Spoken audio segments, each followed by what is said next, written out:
The morning of March 6, 1944, somewhere over the German countryside at 28,000 feet, Lieutenant Colonel Don Blakesley felt the familiar vibration through his control stick as his P-51 Mustang's engine purred beneath the cowling.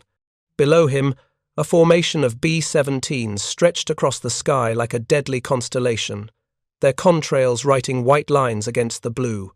Ahead lay Berlin, the heart of the Reich, a target that had remained tantalizingly out of reach for American daylight bombers.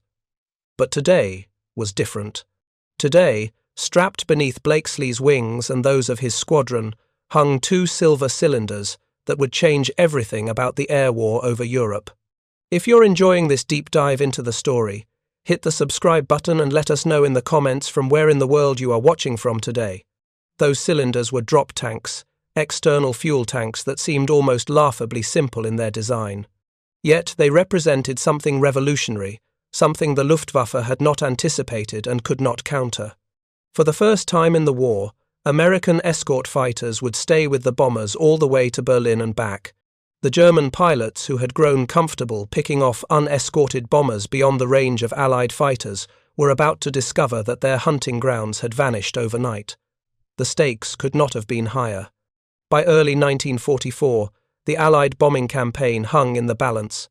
Losses over Germany had reached catastrophic levels, with some missions losing 25% or more of their aircraft. The Schweinfurt raids of October 1943 had cost 60 bombers in a single day, bleeding the 8th Air Force white. Without a solution, the entire strategy of crippling German industry from the air would collapse, and with it, perhaps the invasion of Europe itself. If you're enjoying this deep dive into the story, hit the subscribe button and let us know in the comments from where in the world you are watching from today. The irony was brutal in its simplicity. The technology that would solve the crisis had existed for years, sitting in warehouses and engineering departments, dismissed as unnecessary weight. Drop tanks had been used before, but never with the systematic precision that would transform them into the weapon that broke the Luftwaffe's back.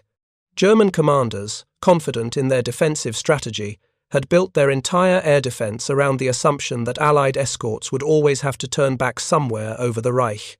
They were about to learn how catastrophically wrong they were. But to understand how those simple fuel tanks became the key to victory, we must first understand the nightmare that American bomber crews faced every time they crossed into German airspace. By late 1943, flying a daylight mission over Germany was not just dangerous, it was a form of controlled suicide. The men who climbed into B-17s and B-24s knew the statistics better than anyone. On average, a bomber crew had less than a 50% chance of completing their required 25 missions. The mathematics of survival were unforgiving. The problem was not the aircraft themselves. The B-17 Flying Fortress could absorb tremendous punishment and still limp home. Its 4 engines could lose 1, sometimes 2, and still maintain flight. The thick aluminum skin could be perforated with holes the size of dinner plates and still hold together. The problem was that somewhere over Europe, usually around the Dutch border or just inside Germany, the escort fighters had to turn back. Their fuel gauges, dropping toward empty, gave them no choice but to abandon the bombers and race for home. And that is where the Luftwaffe waited. German fighter pilots had studied the escort patterns with scientific precision. They knew exactly where the P-47s and P-38s would reach their fuel limits. They knew the invisible line beyond which the bombers would be alone, defenseless except for their own guns.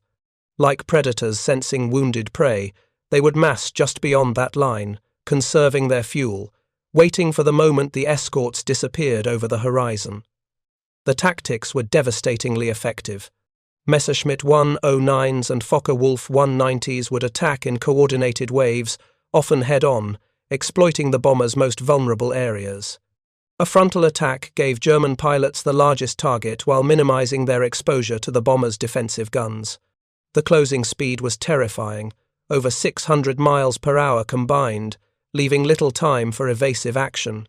In those split seconds, cannon shells and machine gun bullets would tear through aluminum and flesh with equal indifference. Survivors described the experience in terms that bordered on the surreal. Sergeant James Murphy, a ball turret gunner on a B-17 called Memphis Belle, later recalled the moment a Focke-Wulf appeared directly in front of his bomber during a mission to Bremen. He came straight at us, maybe 1,000 yards out, and I could see the flashes from his guns. Then the whole world exploded. The noise, the vibration, pieces of metal flying everywhere. Our No. 3 engine just disintegrated. The prop was windmilling, oil streaming back over the wing. And that was just one pass. The psychological toll was immense. Bomber crews would watch their fighter escorts peel away with a mixture of resignation and terror. Captain Robert Johnson, a pilot with the 91st Bomb Group, described the moment in his diary. You'd see the P-47s waggle their wings and turn for home, and your heart would sink. You knew you still had 3 hours over Germany, and you were on your own. Nobody wanted to say what we were all thinking. By the winter of 1943, morale within, the 8th Air Force was reaching a breaking point. Replacement crews arrived from the United States, fresh-faced and eager, only to disappear within weeks. Barracks that had once been filled with laughter and conversation grew silent. Empty bunks served as constant reminders of the price being paid. Some crews completed only 5 or 6 missions before being shot down. Others made it to 15 or 20 before their luck ran out. Very few reached the magic number of 25. The crisis extended beyond individual tragedies to strategic concerns. General Ira Eaker, commanding the 8th Air Force, faced mounting pressure from Washington to justify the daylight bombing campaign. Critics argued that the losses were unsustainable, that the strategy was fundamentally flawed. Some advocated switching to night bombing, following the British model, but American doctrine insisted that precision daylight attacks were essential to crippling German industry. The debate raged in conference rooms and Pentagon corridors, while men continued to die in the skies over Germany.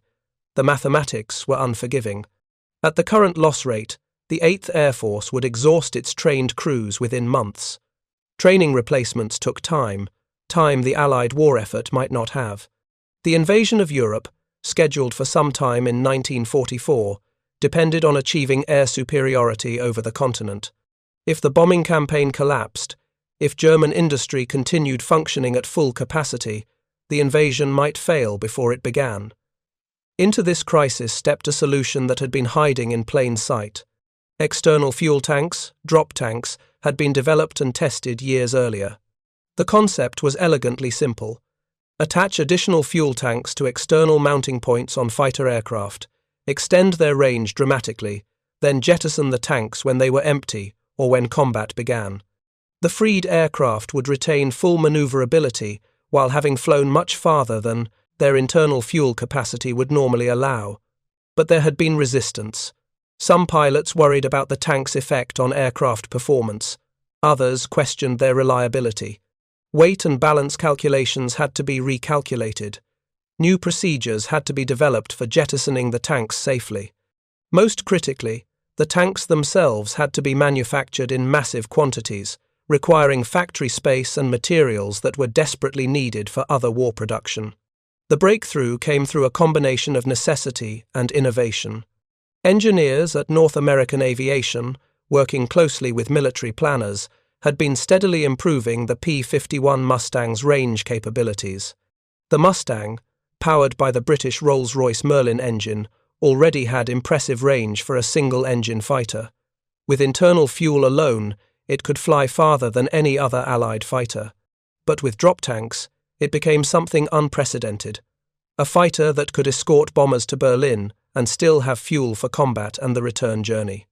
Lieutenant Colonel Tommy Hitchcock, serving as Assistant Military Attaché in London, became one of the most vocal advocates for maximizing the Mustang's potential. Hitchcock, a former polo player and investment banker turned military officer, understood both the technical and strategic implications of long-range escort. In a series of reports to Washington, he argued that the Mustang, equipped with drop tanks, could revolutionize the air war. His memos, initially met with skepticism, would prove prophetic. The first tests were conducted in England during the summer of 1943. P-51Bs, equipped with two 75-gallon drop tanks, demonstrated range capabilities that stunned observers. Instead of turning back at the German border, test flights showed they could penetrate deep into the Reich and still return with fuel to spare. But translating successful tests into operational reality required overcoming numerous obstacles. Manufacturing the tanks in sufficient quantities proved challenging. The tanks themselves were relatively simple aluminum structures, but they required precise tolerances to fit properly on the aircraft's wing pylons. Quality control was critical. A tank that separated unexpectedly could damage the aircraft or injure the pilot. Production lines had to be established, workers trained, and distribution networks created to get the tanks to forward bases in England. Training presented another challenge. Pilots had to learn new procedures for managing fuel flow between internal tanks and drop tanks. They had to practice jettisoning the tanks cleanly, ensuring they would not strike the aircraft or other planes in the formation. Most importantly, they had to understand how the tanks affected their aircraft's handling characteristics during different phases of flight. The Luftwaffe, meanwhile, remained confident in their defensive strategy. German intelligence was aware that American fighters were experimenting with external tanks, but they underestimated the impact these would have on operational capabilities. Luftwaffe commanders assumed that any range extension would come at the cost of performance, leaving the American fighters vulnerable in combat. They failed to grasp that modern drop tank technology allowed fighters to jettison the tanks and fight with full capability. General Adolf Galland, commanding the Luftwaffe's fighter forces, later admitted this miscalculation was catastrophic. In his post-war memoirs, he wrote, "We knew the Americans were working on extended range capabilities, but we believed our tactical advantages would remain. We thought we could still mass our forces beyond their escort range and attack the bombers with impunity. We were fundamentally wrong." By December 1943, the first operational missions with drop tank-equipped Mustangs began. The results were immediate and devastating to German defensive plans. American fighters that should have turned back at the Dutch border continued deep into Germany. Luftwaffe pilots, expecting to find unescorted bombers, instead encountered swarms of Mustangs ready for combat. The psychological impact on German pilots was profound. Their entire tactical doctrine had been built around the predictability of Allied escort patterns. Suddenly, that predictability vanished. German fighters that had grown accustomed to patient hunting found themselves hunted. The hunters had become the prey, and the balance of power in the skies over Europe began to shift dramatically. But the transformation was not immediate or complete. The Luftwaffe still possessed formidable capabilities, experienced pilots, and advanced aircraft. The battles ahead would test both the technology of drop tanks and the courage of the men who flew with them. The question was no longer whether American fighters could reach Berlin, but whether they could survive the desperate defense the Luftwaffe would mount to protect the Reich's heart. If you find this story engaging, please take a moment to subscribe and enable notifications. It helps us continue producing in-depth content like this. The first hint that everything had changed came on December 11th, 1943, during a mission to Emden. Hauptmann Klaus Miertusch, a veteran Luftwaffe pilot with 43 kills to his name, was leading his squadron of Messerschmitt 109s in what should have been a routine interception. The American bomber stream was approaching from the west, right on schedule, and intelligence indicated the escorts would turn back within minutes. Miertusch positioned his fighters in a holding pattern, waiting for the familiar sight of P-47s, waggling their wings in farewell before heading home. But the waggling wings never came. Instead, the American fighters kept coming, their silver forms growing larger against the winter sky. Miertusch felt a chill that had nothing to do with the temperature at altitude. These weren't P-47s or P-38s. These were the new Mustangs he had heard whispers about, and they showed no signs of turning back. For the first time in his combat career, Miertusch realized he was looking at American fighters that could stay and fight deep inside Germany. The engagement that followed was brief but decisive. The Mustangs, having jettisoned their drop tanks the moment they spotted the German fighters, retained all their performance advantages while carrying far more fuel than should have been possible. Miertusch's squadron, caught off guard by the escort's presence so far from their bases, found themselves outmaneuvered and outgunned. 3 Messerschmitts were shot down in the first pass. Miatush himself barely escaped, his aircraft riddled with holes, his confidence shattered. That evening, in the debriefing room at his base near Münster, Miatush struggled to explain what had happened to his superior officers. "They should not have been there," he repeated. "According to every intelligence report, every pattern we have studied, the escorts turned back at the border. But these Mustangs were still with the bombers 200 kilometers inside the Reich." His report, like dozens of others that began flooding Luftwaffe headquarters, painted a picture that German commanders refused to believe. The technology that enabled this transformation was deceptively simple. Each P-51 could carry 2 external fuel tanks, typically 75 or 108 gallons each, depending on the mission requirements. These tanks, manufactured from lightweight aluminum and fitted with quick-release mechanisms, effectively doubled the Mustang's operational range. More importantly, they could be jettisoned in seconds when combat began, allowing the fighter to operate at full performance capability. The engineering challenge had been significant but not insurmountable. The tanks had to be precisely balanced to avoid affecting the aircraft's center of gravity. Fuel lines had to be routed from the external tanks through the wing structure to the main fuel system. Most critically, the jettison mechanism had to work flawlessly under combat conditions. A tank that failed to separate could turn a nimble fighter into a death trap. Captain Don Gentile, flying with the 4th Fighter Group, described the sensation of flying with drop tanks in a letter to his family. "It's like carrying suitcases on a bicycle at first. The plane feels heavy, sluggish. You're constantly checking the fuel flow, making sure everything is feeding properly. But when you punch those tanks off and see them tumbling away, suddenly you're flying a racehorse again. All that extra fuel has gotten you deep into Germany, and now you're ready to fight." The impact on bomber crews was immediate and profound. Staff Sergeant William Thompson, a waist gunner on a B-17 named Yankee Doodle, kept a diary throughout his tour of duty. His entry for January 4, 1944, captured the transformation. "Flew to Münster today. For the first time since I've been flying, I didn't see the little friends turn back. They stayed with us the whole way, circling above while we dropped our eggs, then escorted us home. Boys in the squadron are calling it a miracle. Maybe it is." The psychological warfare aspect was equally significant. German pilots who had grown accustomed to predictable engagement patterns suddenly faced uncertainty on every mission. Oberleutnant Franz Stigler, flying with Jagdgeschwader 27, described the change in his post-war interviews. "Before, we knew exactly when the Americans would be alone. We could position ourselves, choose our tactics, attack when we had every advantage. Suddenly, we never knew if escort fighters would appear. It was like hunting deer and discovering the deer had brought wolves. But the Luftwaffe was not helpless. German engineers and tacticians quickly began developing countermeasures. Orders went out to attack American formations earlier, while the fighters still carried their drop tanks and were less maneuverable. New tactics emphasized speed and surprise, hitting bomber formations before escorts could react effectively. Some German pilots began carrying additional ammunition, recognizing that engagements might last longer and occur deeper inside Germany than previously anticipated. The first major test of the new escort capabilities came during Big Week in February 1944.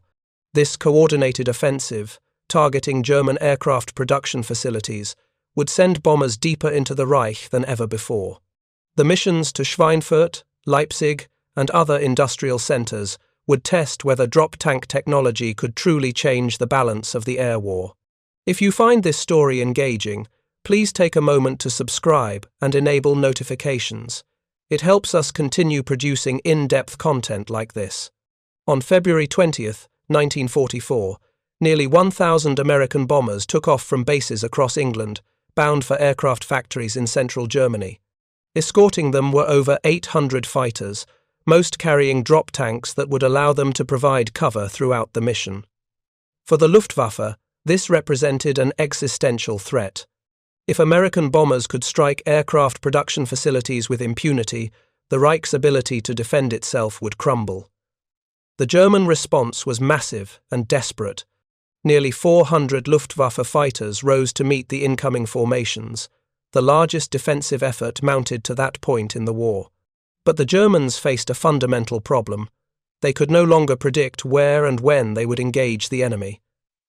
American escorts, freed from range limitations, could appear anywhere over Germany.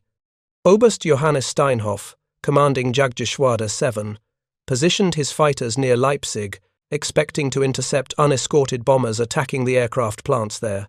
Instead, his formation was bounced by Mustangs that should have been hundreds of miles away, running low on fuel.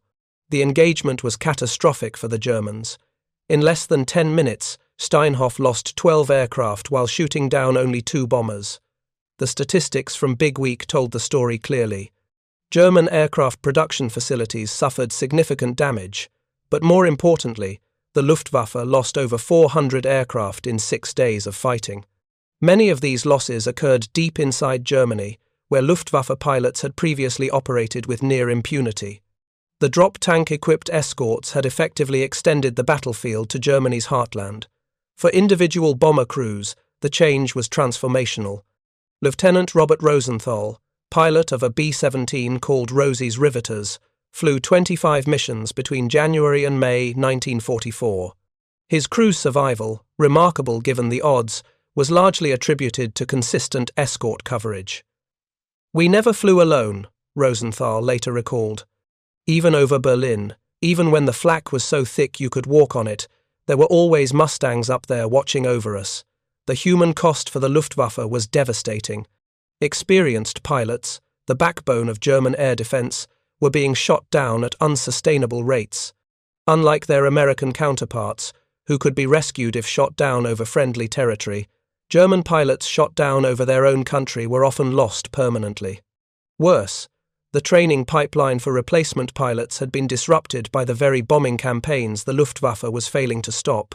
Major Georg Peter Eder, flying with Jagdgeschwader 1, witnessed the decline firsthand. In his post-war memoir, he wrote, "By spring of 1944, we were losing our best men faster than we could train new ones. The Americans, with their long-range escorts, could hit us, anywhere, anytime. We were fighting a defensive war on our own territory, and defensive wars of attrition favor the side with more resources. The technical aspects of drop tank operations required constant refinement. Ground crews had to master the complex logistics of fuel management, ensuring that both internal tanks and drop tanks were properly filled and balanced. Weather conditions affected tank performance. Extreme cold could cause fuel lines to freeze, while rough air could stress the mounting systems. Maintenance crews worked around the clock to inspect and service the tanks, knowing that a single failure could cost a pilot his life. Flight operations became more complex as well. Formation leaders had to coordinate fuel consumption across entire squadrons, ensuring that all aircraft jettisoned their tanks simultaneously when combat began. Radio discipline became critical. A pilot who dropped his tanks early could alert German fighters to the formation's presence, while one who waited too long might find himself at a fatal disadvantage in combat. The Luftwaffe's response evolved throughout the spring of 1944. German controllers began positioning fighters closer to potential targets, reducing the time advantage that drop tanks provided. Radar stations were instructed to track incoming formations more aggressively, providing earlier warning of American approaches. Some German units began experimenting with their own drop tanks, though production limitations and fuel shortages severely restricted these efforts. But the fundamental advantage had shifted permanently to the Americans. By March 1944, P-51 Mustangs equipped with drop tanks were routinely escorting bombers to Berlin itself, the ultimate symbol of their newfound reach. The psychological impact on both sides was enormous. For American crews, Berlin missions became survivable rather than suicidal. For German defenders, the capital's vulnerability became undeniable, proof that the war in the air was lost. The battle for Berlin's skies began in earnest on March 4, 1944, when 69 B-24s attempted the first American daylight raid on the German capital. The mission was partially successful, with some bombers reaching their targets, but it also demonstrated the challenges of operating at such extreme range. Weather, navigation difficulties, and determined German resistance combined to make Berlin a formidable target. However, the mere fact that American bombers could reach Berlin in daylight, escorted by fighters, sent shockwaves through the German leadership. Propaganda Minister Joseph Goebbels, who had promised that no enemy bomber would ever reach the Reich capital, found himself dealing with the reality of American aircraft over the heart of Nazi Germany. The missions that followed were larger and more devastating. On March 6th, March 8th, and throughout the spring, American bomber formations struck Berlin repeatedly. Each mission was escorted by drop-tank-equipped fighters that could engage German defenders over the capital itself. The Luftwaffe's defensive strategy, built around the assumption that escorts could never reach Berlin, collapsed completely. For the German civilian population, the sight of American fighters over Berlin was deeply demoralizing. These were not the heavy, lumbering bombers they had grown accustomed to seeing shot down in large numbers. These were sleek, fast fighters that seemed to own the sky, diving on German aircraft with impunity before climbing back to escort altitude. The invincibility of German airspace, a cornerstone of Nazi propaganda, had been shattered by simple aluminum fuel tanks. The spring offensive of 1944, enabled by drop-tank technology, effectively broke the Luftwaffe as an offensive force. German fighter production, already strained by bombing and resource shortages, could not keep pace with losses.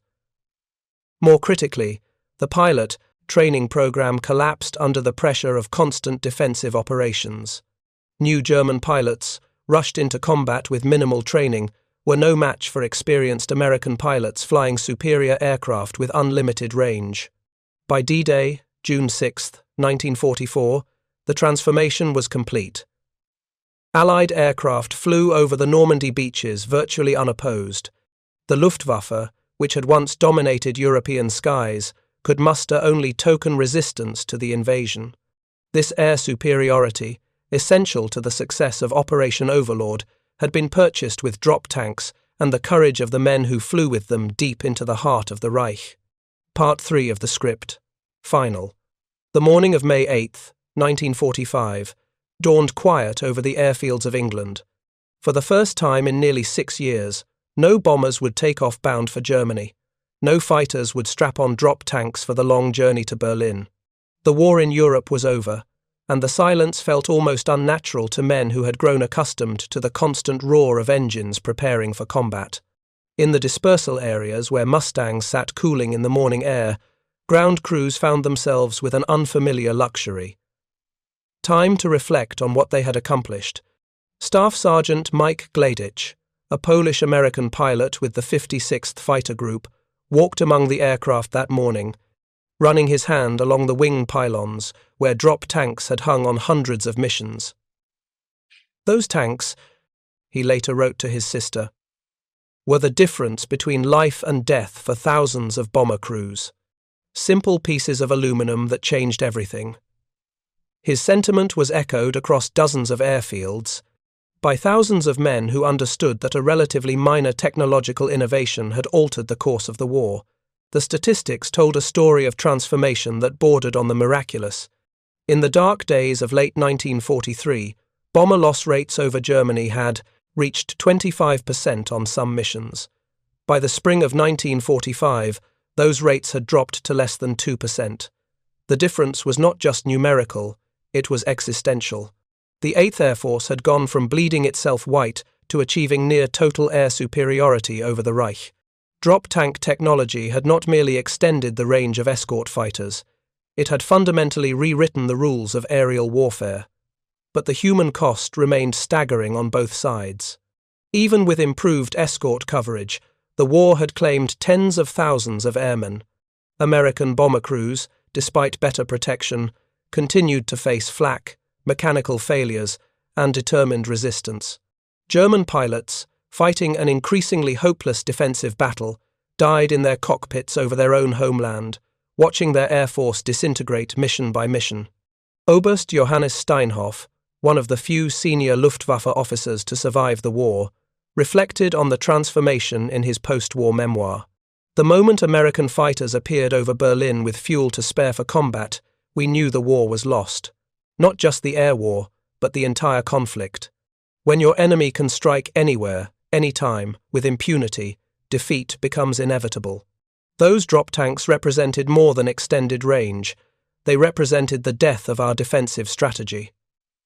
The technology itself had evolved throughout the conflict. Early drop tanks had been crude affairs, essentially flying fuel drums with minimal aerodynamic consideration. By war's end, they were precisely engineered components that barely affected aircraft performance while carrying them. Advances in materials, manufacturing, and design had created tanks that were lighter, more reliable, and more aerodynamically efficient than their predecessors.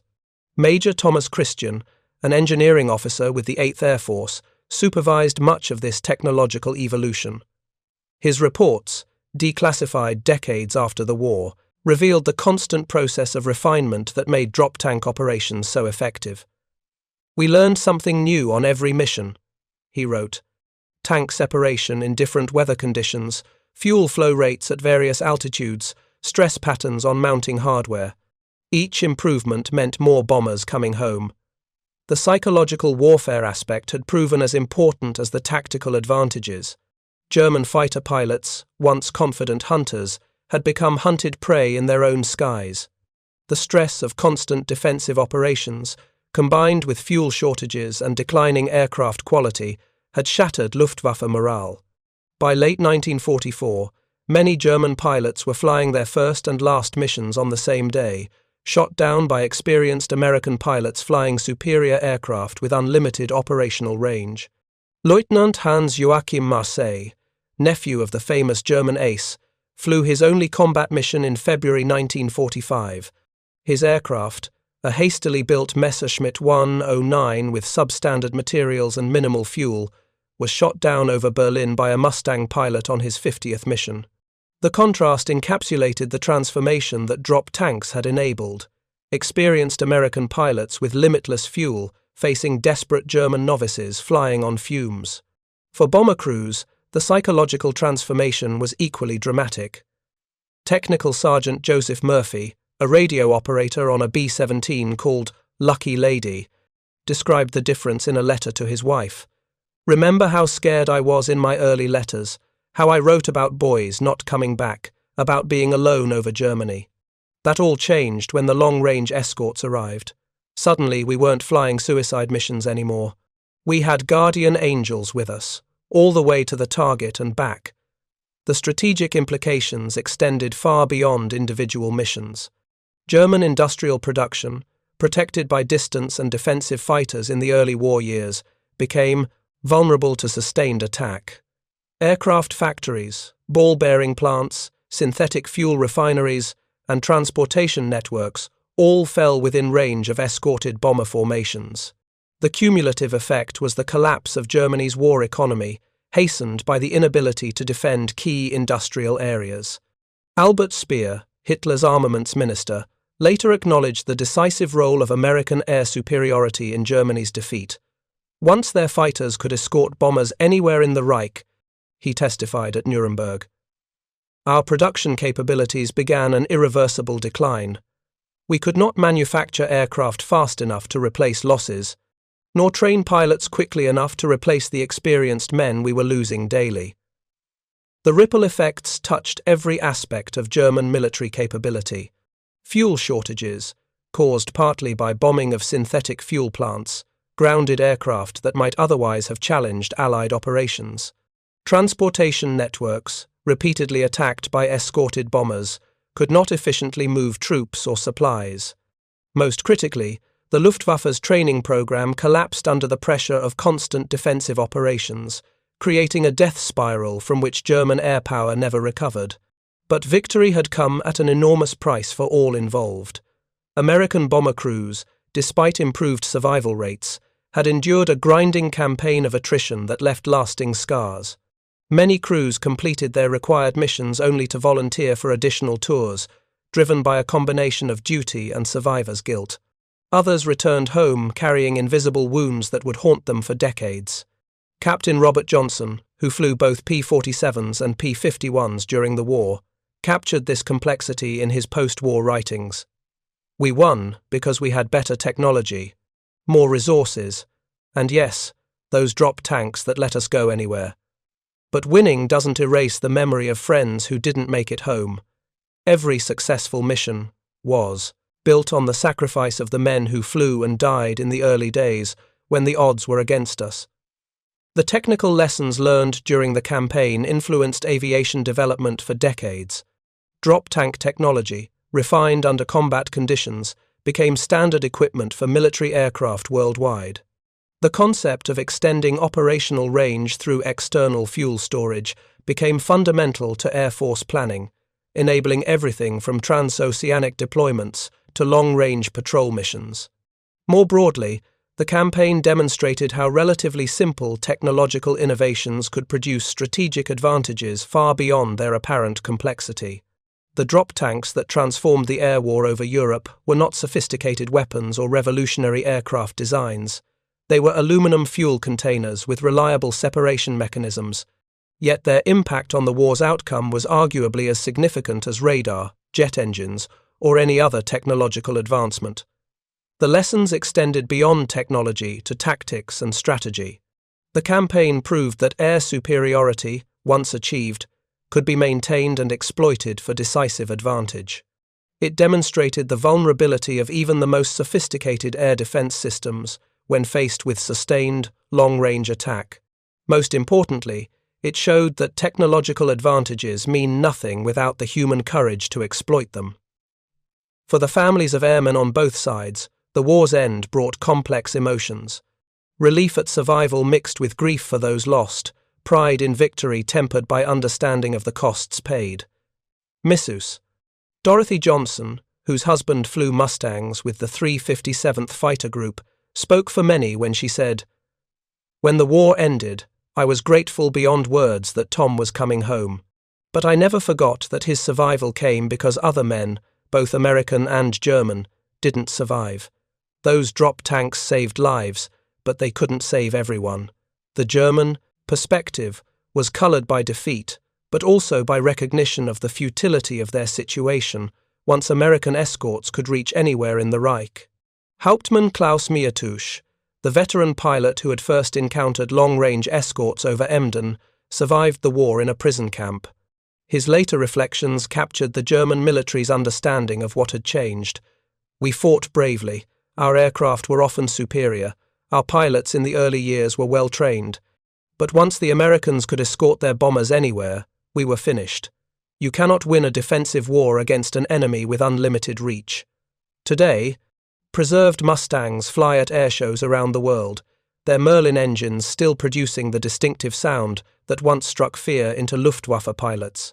Restored drop tanks hang beneath their wings, silent testimony to the innovation that changed a war. Spectators, most born long after the conflict ended, watch these aircraft with admiration for their beauty and power. Few understand that those simple aluminum cylinders represent one of the most decisive technological developments in military history. The veterans who remain, now in their 90s and beyond, carry with them memories of a time when the fate of nations hung on fuel gauges and mechanical reliability.